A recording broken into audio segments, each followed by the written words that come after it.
Welcome to a Stars, Cars, Guitars special. I've got my torch and I've got that YouTube champion, the one and only Bearded Explorer. Hello. This is going to be good, yeah? Yeah, we're going to have a good time today, definitely. Cars? Cars, lots of old cars, lots of dust. Oh, Let's go and have a look. Okay, let's go. I can't wait. Old cars, lots of dust. What's not to know about this? Stars, cars, guitars. All right, mystery location. Cars locked away that haven't seen daylight for years and years and years, and a YouTube champion, the Bearded Explorer. This guy's channel is fabulous. So Explorer, how did all of this start? Ever since I was at school really, so I used to play around abandoned buildings and things as a kid, and as the years went on I tended to sort of like appreciate it more over the years, and then got into photography. Did that for a number of years, and then I started watching videos on YouTube of other people doing similar stuff to me, and I thought to myself, well, I could do this, you know, in fact I could probably do it better, so I decided to start filming my explorers. The channel started slow, and over a couple of years it grew, and I'm almost on 100,000 subscribers now, so it's taken off pretty well. And it's a hobby at the end of the day, you know, it's a hobby of mine. It's a strange hobby, but a lot of people seem to enjoy it. So that's why I continue to make all these videos. I loved it when I saw the thumbnail of the old E-Type Jag hidden in the bushes and the foliage, obviously beyond repair. Yeah. Let's take a look at that video now, just a bit of that, can we? Yeah, of course, yeah. I actually feel like crying right now, I really do. This is criminal. Who leaves a Jaguar E-Type like this to rot away? So basically we arrived at the location. It's a massive site, there was no fences around it, so you could quite easily just walk in. Loads of dog walkers in the area. We were walking up for about 5 minutes and we started noticing the cars appearing through the bushes. And the very first car, believe it or not, the very first car that we found was a Jaguar E-Type. And honestly, this car was incredible. It had been there for maybe 20 years, maybe more. The car had obviously seen better days, there wasn't much left of it at all. Completely beyond, you know, restoration, sadly. And probably one of the most desirable cars I've ever found at one of these locations. But you know, not just the Jaguar, there was a Lotus XL there were rare Alfa Romeos, there was a four-wheel drive Fiat Panda.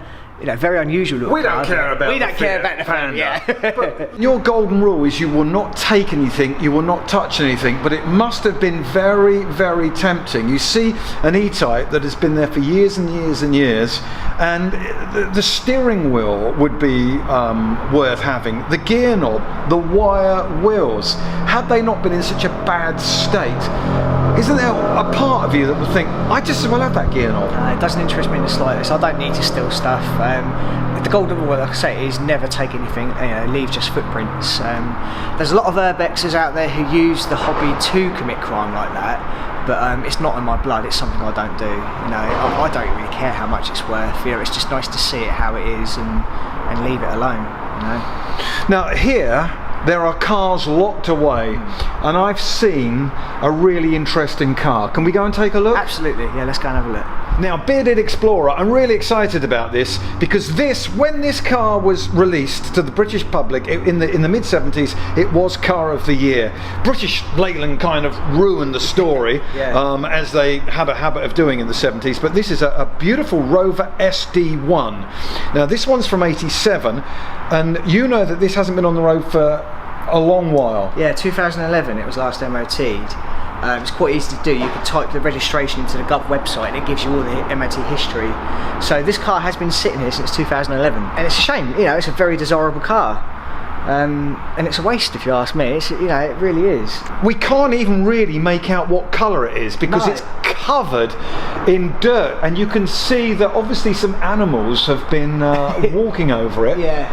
And have left their footprints. Looks like it's got a sunroof. They were very, very luxurious cars, these cars. Yeah, that's right.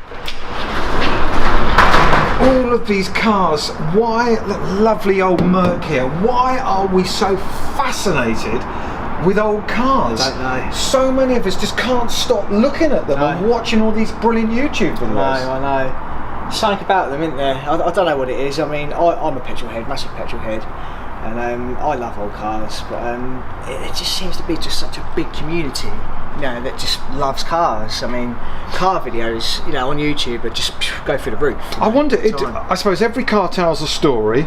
Someone went out once, and every single one had been bought brand new by a very, very proud person. And that car would obviously take families on journeys and holidays and exciting places. And someone else would have it and love it or not love it. And I think there's a lot of emotion wrapped up in what cars maybe your dad had when you were growing up, or the car you passed your test in, or the car of your dreams. And we may think with old cars we could afford the car of our dreams, but of course a lot of them are worth so much money now we can't, so we can look on YouTube. That's it. Yeah, I mean, cars, like you say, you know, you make memories with them. You know, they're very sentimental to people. I met one guy once who his family had never sold a car. 108 cars in his field. He had a massive collection of cars. Never sold a car, and it fascinated me. It really did. You know, part of the family, really. At the end of the day, aren't they? Stars, Cars, Guitars. Subscribe. Find us on Facebook, Twitter, and starscarsguitars.co.uk. Wow, look at this, a Capri. It looks like a 2.8 injection. Yeah, super rare as well. It looks like it's got the old pepper pot wheels on it, this one. So not the original wheels, but nevertheless still a very desirable car. And whoever owns this has got all of the bits to put it back together, and a truckload of spares inside the motor. This is going to be worth a little bit when it's finished. Yeah, definitely. It's obviously someone's project car. You know, they've got it down here, storing it here. Maybe they've got another car they're doing at the moment, and this one's just been pushed to the back of the line. Tell me about this video you made. You went to an actor's house. Now, you didn't name the actor in the video at the time, but unfortunately, after you had been there, other people went in, made videos, and trashed the place. This was an amazing property with beautiful parquet flooring, and everything was left there. Now, this was the actor Trevor Howard. That's right, yeah. So obviously at the time, when the house was still, you know, not being used, I didn't want to put his name in because obviously it'd give the location away. But since then, obviously other people have been there, done, you know, what you said. But the house has now been sold and it's been renovated, so it doesn't matter who knows, you know, whose house it is now. But yeah, at the time I didn't want to tell anyone who it was, just because it would have given the location away. And at the time I went there was still a lot of valuable items in there. And the suitcase was very cool. Like it was just waiting to go away on holiday. And the living room, the kind of his and hers living room. Yeah, what an amazing property. Yeah, it really was. I mean, you know, that's his whole life in that house. You know, the suitcase, for example, had badges and patches from all the places he's been. You know, his name and address was on that suitcase. So very unique. You know, there's not another one in the world. You know, it's the only one. And if somebody is that interested in Trevor Howard, I mean, very valuable as well. And that's one of the reasons why I don't give the locations out, because, you know, the next person who watches the video think, I'll go there and have that, and you never see it again. How come so many people found that? Was it an easy find for people? Had it been in the local paper or something like that? No, it was somebody went there before me, another well-known YouTuber, and he put it in his title basically. So yeah, I didn't want to do that because, you know, I try my best to keep these places hidden. So unfortunately with that one, a lot of people did go there. But it's just, you know, one of those things, unfortunately. It's out of my control. You know, I do my very best to keep them hidden, you know, out of respect for the people, but there are others out there who just don't care, which is a shame really. Kind of spoils it for everyone else, you know. What about when you actually did get arrested, and then am I right in thinking you got unarrested? Yeah, absolutely. So, like always, I never break in, never take anything, never cause any damage. That's not a problem at all. Fraser, stay where you are. Keep your hands around the seat. That's not up against the wall now. Yep. Up against the wall now. Just come over here, up against this wall. So when the police arrived, they didn't know who we were, you know, so they have to do what they have to do. Arrested us, took us down to the cars, took our name and details and everything, and then asked us how we got in, what we were doing, and when we showed them, they were like, okay, you haven't actually broken the law, we'll let you go.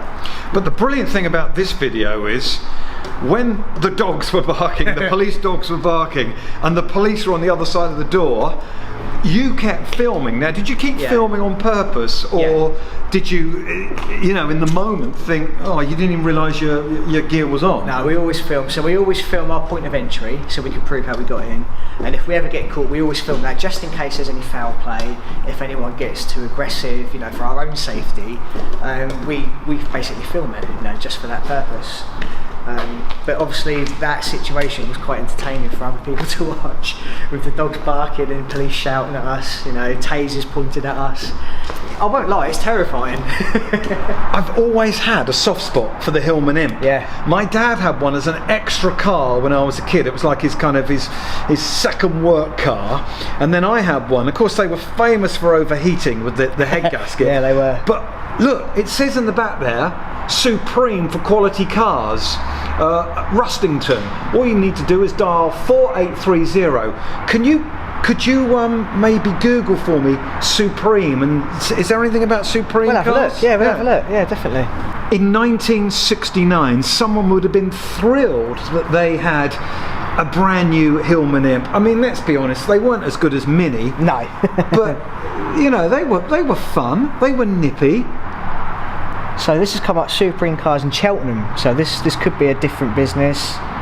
Maybe they've relocated. I don't know. No, they would have closed down years ago. You weren't going to ever build a successful business selling Hillman Imps. No, that's right.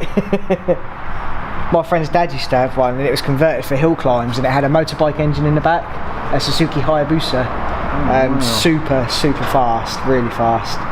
Nice blue interior. Oh yeah, I've never noticed. So when was the last time this was MOT'd? Well, let's have a look. 2007. Oh, right. 1969. It's got lovely hubcaps on it. Yeah, it's quite a nice colour scheme actually. I really like that. I wouldn't mind this. No. Now you've had videos go over 1 million views. What's your favourite, most popular one? It's probably the house that we went to about 2 years ago now, I think it was. So it had been abandoned for about 30 years. Belonged to an old lady. She passed away. And the house was just a time capsule, you know, that everything was still in there. There were even a pair of socks hanging over the cooker still. All the cups were there. The whole house was just completely untouched, you know. And you got in through a back door or a side door, because you never break in, do you? No, never break in. So no. the worst you do is trespass. Basically, yeah. And obviously trespass is civil, you know. It's not illegal in this country unless it's on an MOD ground or on a railway line. So yeah, trespass is civil. So basically, yeah, if I turn up to a house and I can't find a way in, I won't go in. But on that one, for example, we actually found that the back window, it's been empty for 30 years, it had literally just fallen down, and it was wide open, so you could just walk straight in. Yeah, it was amazing, that one. I'll never forget that one. It was a real, I don't know, very special one. You know, there's not many places that are genuine like that. And yeah, it was a real eye-opener to see it in that condition, you know, watching it age over the years, and all the ivy coming through the windows. But just seeing like the teapots out, you know, ready to make a cup of tea. They've just been left there for nearly 30 years, you know. Amazes So me. many unfinished stories. Yeah, absolutely. I think that's what it's about. Yeah, The story hasn't ended. Yeah. Someone has sadly passed away, or they've gone into a home. Yeah. They've had to park their car up, leave their property. Yeah. Life goes on, you know. Nature takes control and just completely transforms these places, you know. It's quite a powerful thing. You see it when it grows through, like, for example, a fence like this. You know, a tree would start off very small, and over the years the trunk would grow, sometimes destroy the fence as well. You know, I've seen them grow up through bicycle frames, through cars, and it's just, yeah, it's amazing. It just amazes me, it really does.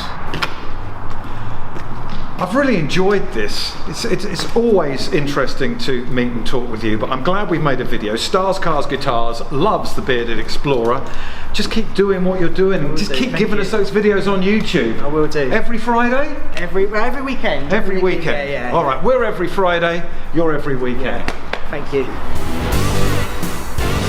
Stars, Cars, Guitars was produced by Tom Stroud.